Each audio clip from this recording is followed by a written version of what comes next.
We fight to renew and reinstitute these glorious civil artifacts. And as a consequence, we also fight for Julian. Both things are the same. So it's well to remember that in fighting for Julian Assange, we also benefit ourselves, our communities, our nations, and the health of our nations in relationship to the other nations and other states.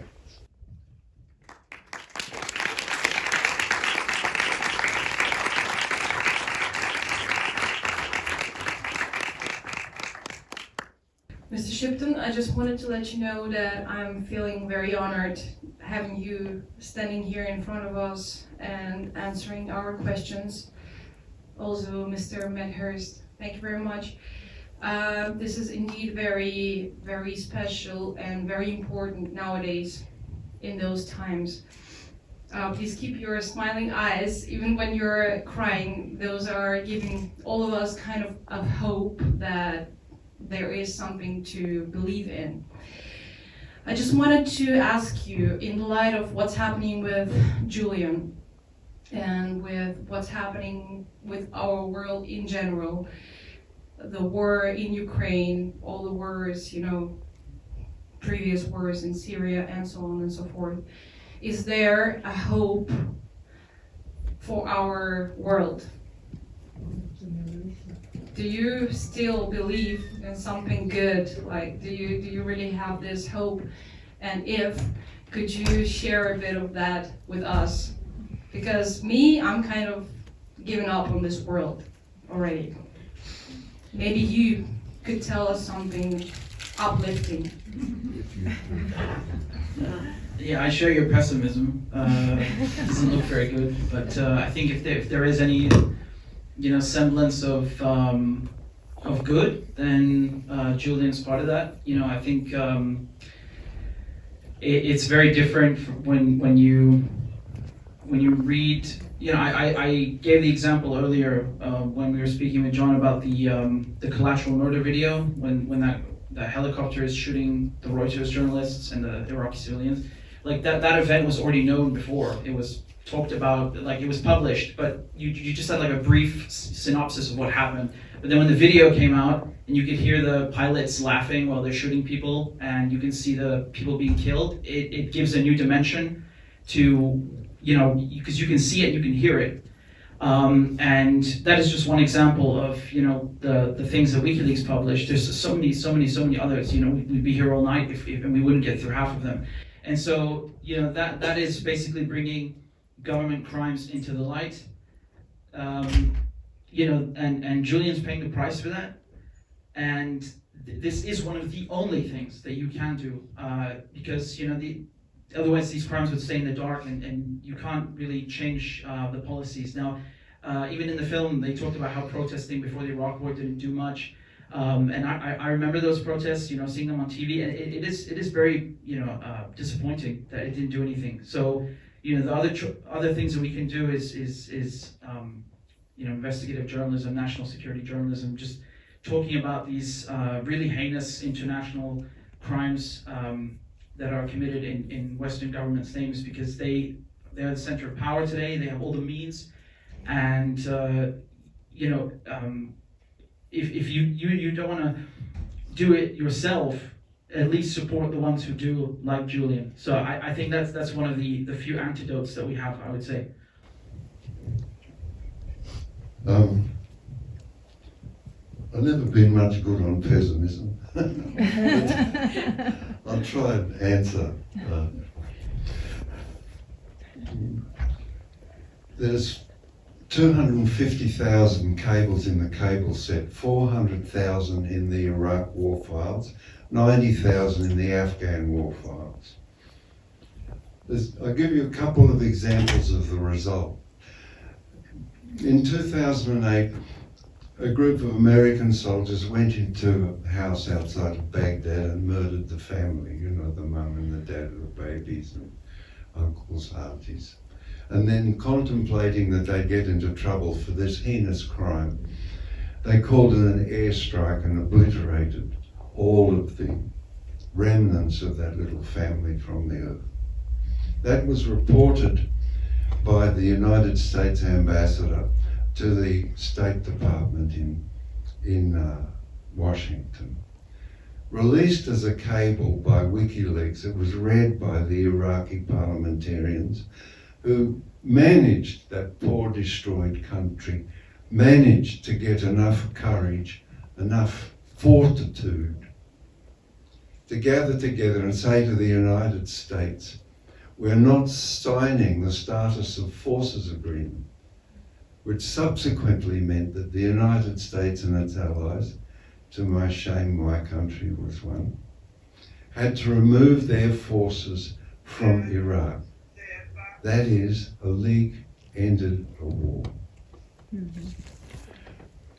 On a more heartening note, in Astana just last week, they had Astana as the capital, as in Kazakhstan. They had a meeting last week. 27 countries attended that meeting. Lavrov is the foreign minister of Russia, went to Africa. 45 nations of African heads of state and foreign ministers met with him. So it's because I'm a Westerner and I hear the West quite loudly, but there's lots doing, the Belt and, so following the efforts of the Soviet Union to spread industry all around. So for example, in Kyrgyzstan, the submarine engines were made. Well, Kyrgyzstan, as you know, is landlocked. It's got no submarines, it's got a river, a couple of lakes. But the Soviet Union attempted to take the technology, understanding university. In Tashkent, there were 9 universities, more than that's in Vienna. So attempted, the Chinese have taken up that idea and attempting to, with Belt and Road, to develop all of the Eurasian states, give the opportunity to develop so that they can have what we have, dentistry, MRIs, CAT scans and things like that. The problem is, and any historian here will know, so I don't want to make this too long. In the 30 Years' War, which is still, its effects are still felt in Central Europe, the effects of the 30 Years' War. Well, from Afghanistan to the border of Turkey, they've had nothing but wars for 45 years. And as young men, I meet them in the travels, they don't know anything other than shooting people or shooting other young men. And so, with the development of industry and universities and schools, it gives the opportunity for those states to build. And China is supplying the money and the intellect, the organization. Yeah. So it's not all stinky, It's a little bit here and there. Also, in Africa is reasserting itself. So you remember, well, you wouldn't remember, but we remember that the decolonization of Africa after the war, and we had Jules Nyerere and Nkomo and Dag Hammarskjöld. Oh, I'll finish with this. Dag Hammarskjöld was president of president of the United Nations, and asked, well, what about the United Nations? What are they going to do? And he replied, they won't take us to paradise, the United Nations, but they will save us from hell.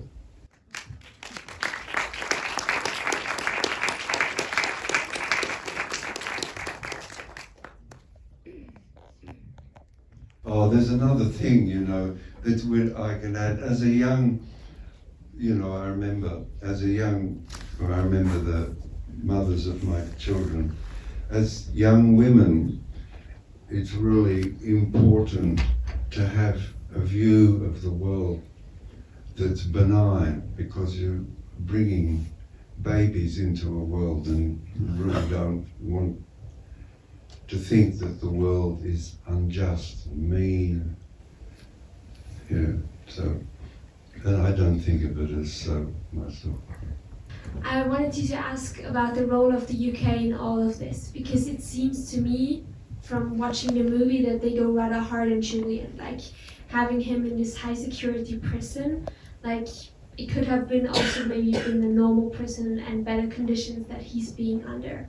So I feel like they've made themselves a complicit to the UK, to the US, and I wonder why that is. Why they don't like to have a more of a neutral or a neutral ground image, because I feel it also really damages the image of the UK, because it tells a lot about a country, about how they treat their prisoners, and they don't really make a good impression on me. So I was just wondering if you could elaborate on the UK's role and their rationale about how they're behaving.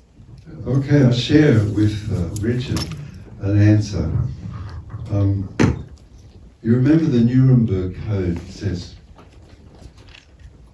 that if you commit a crime, you can't say somebody told me to do it. You committed the crime. It is the same with the United Kingdom. They are not proxy for the United States.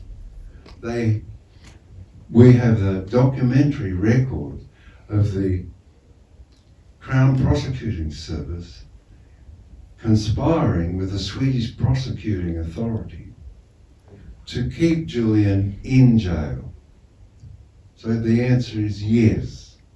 They are principals in this persecution of Julian Assange. The reasons are that they want to establish control over what the public reads. The reason for that is that they are insecure and involved in crime. The White Helmets, for example. You know, what else? The Colonial Foreign Office granted £246 million to companies interested in tipping over the Syrian government in one way or another. They donated £65 million to the ruination of civil life in Lebanon. So they're just involved in crime after crime. They just blew up Nord Stream 2 and 3.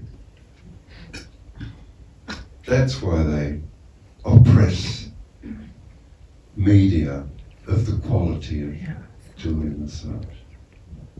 So they are complicit.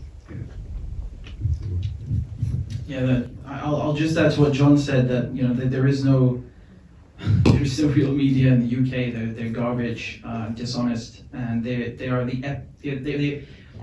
the quintessential example of state media is in the UK.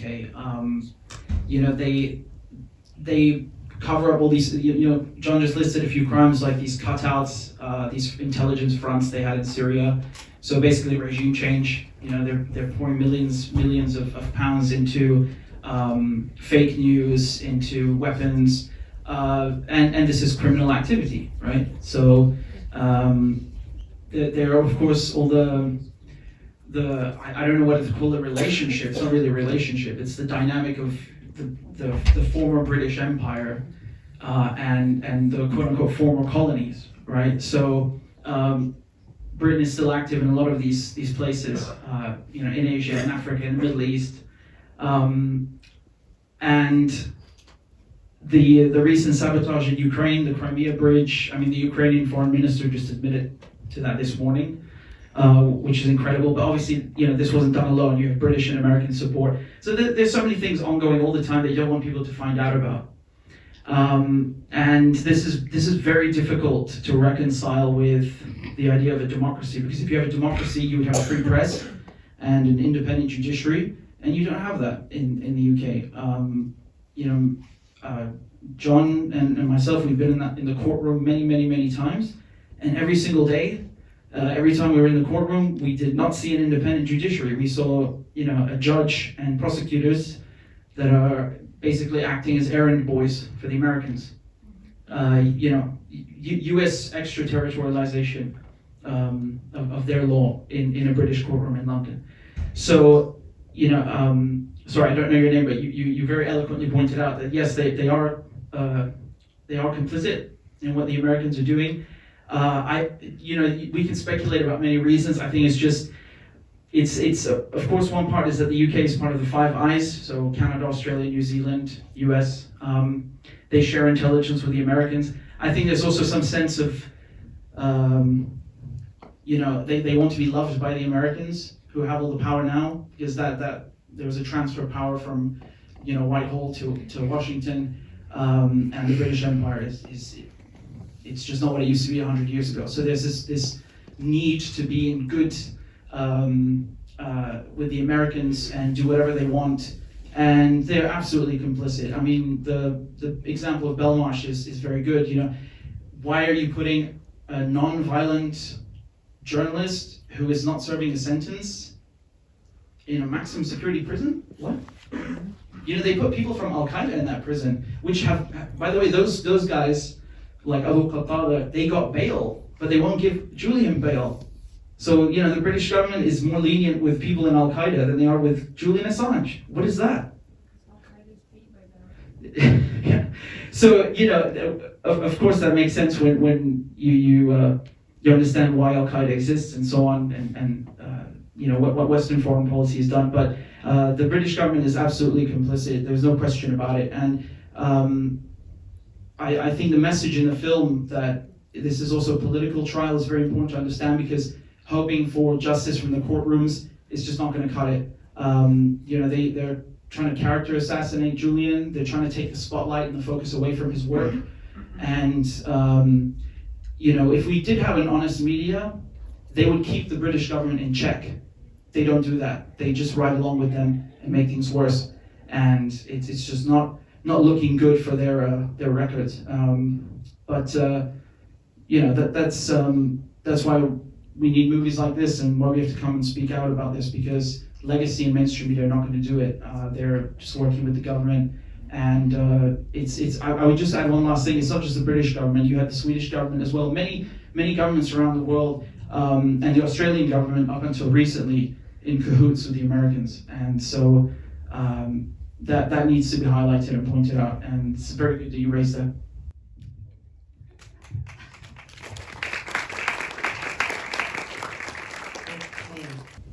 G'day, John and Richard.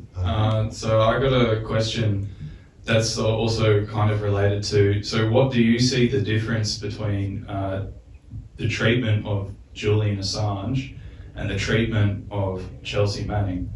Because she was also responsible for providing the information, and then she was prosecuted, and then her sentence was commuted, I believe. So what, in your eyes or in your opinion, do you believe is the principal difference between the treatment of Chelsea Manning and the treatment of Julian Assange? Good question. Well, I'll just hand it over to John quickly. I'll just say that, Chelsea Manning, as a whistleblower, they tried to make an example out of Chelsea, and they're trying to do the same thing out of Assange. It's the idea is to deter whistleblowers by punishing Chelsea, and then to deter journalists by punishing Julian. I think some people would say that, well, Chelsea got the sentence commuted, and that's the biggest difference until now. But I think the word commuted shows that this wasn't a pardon. It was basically just like, yeah, I still think the Obama administration was basically saying, I still think you were guilty and you're a traitor, but I'm just going to commute the sentence. And that's wrong, of course, because it doesn't do justice to the crimes that she revealed. And when it comes to Julian, I mean, I struggle to see a lot of difference, because they're both being persecuted, and prosecuted, and it's really all about making an example out of them. And the fear is that this goes on forever, because with Chelsea she had the trial, and then she got out of prison, but then they summoned a grand jury and threw her back into jail, and then she paid off the fine. And with Assange, I think they're just trying to keep it going as long as possible, so they don't actually have to convict him. They can just keep bouncing him around courts, one jurisdiction to the next, which they said in those emails. And that is very, very disheartening. But I'll hand it over to John. Yeah, good question. Let's say that Chelsea broke some laws, which she did, in the public interest, and received a sentence, and that sentence was commuted. So it bundles up neatly. With Julian, he understood the dynamics of the internet. He also understood that the mass, a wiki, the mass, can contribute to analysis and form groups to do analysis using the internet and using the documents that you hold on the internet. So you see,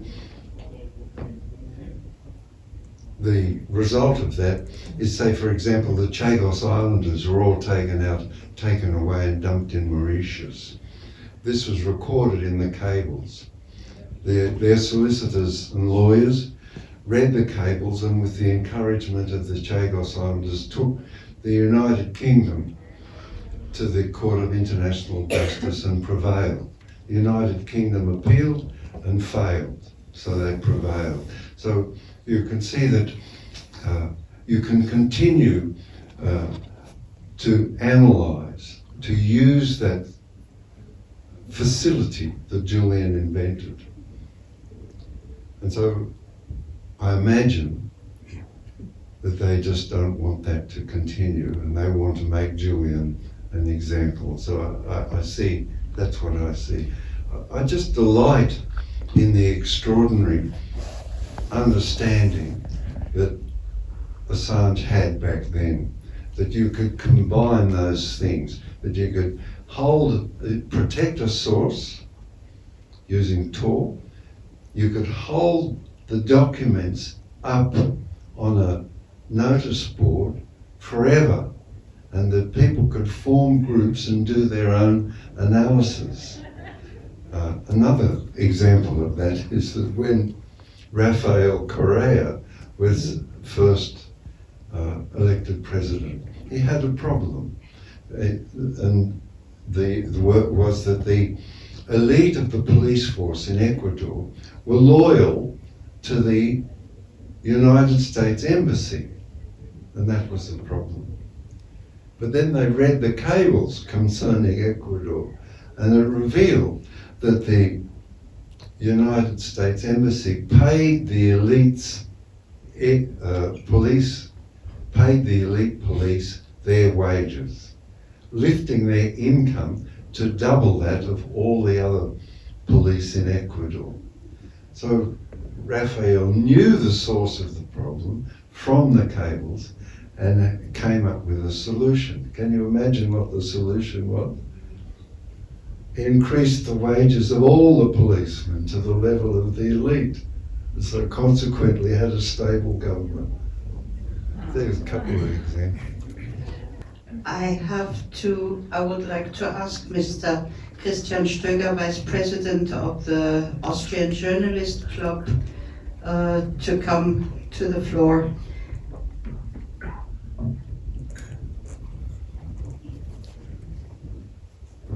Thank you very much. We're very glad and proud to have you both here. And we as an Austrian Journalist Club will continue to support you in the fight. We will not be quiet.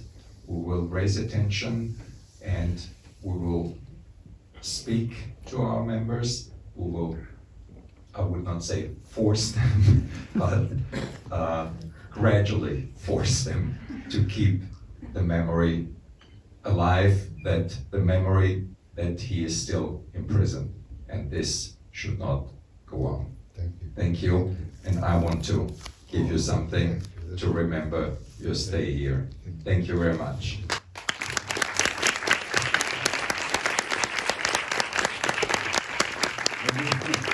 Thank you very much. It's been wonderful. This is my 7th trip to Vienna, and each time it's a marvelous success. The first trip, I came with Savin Dagdalen, who's from the Bundestag, and we spoke to officers of the foreign ministry privately, and then some months later the Austrian government issued a statement of support. You cannot ask for more. So that was great. Thank you.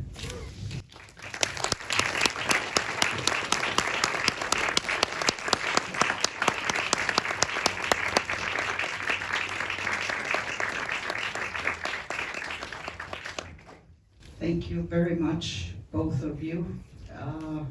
It was great to see you here, to have you answer the questions.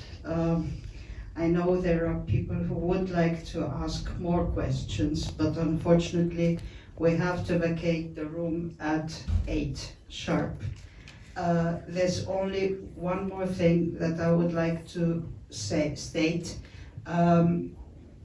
If there is a donation box over there, if you feel like supporting, then we would ask you to support for the costs of the film and the event and all that.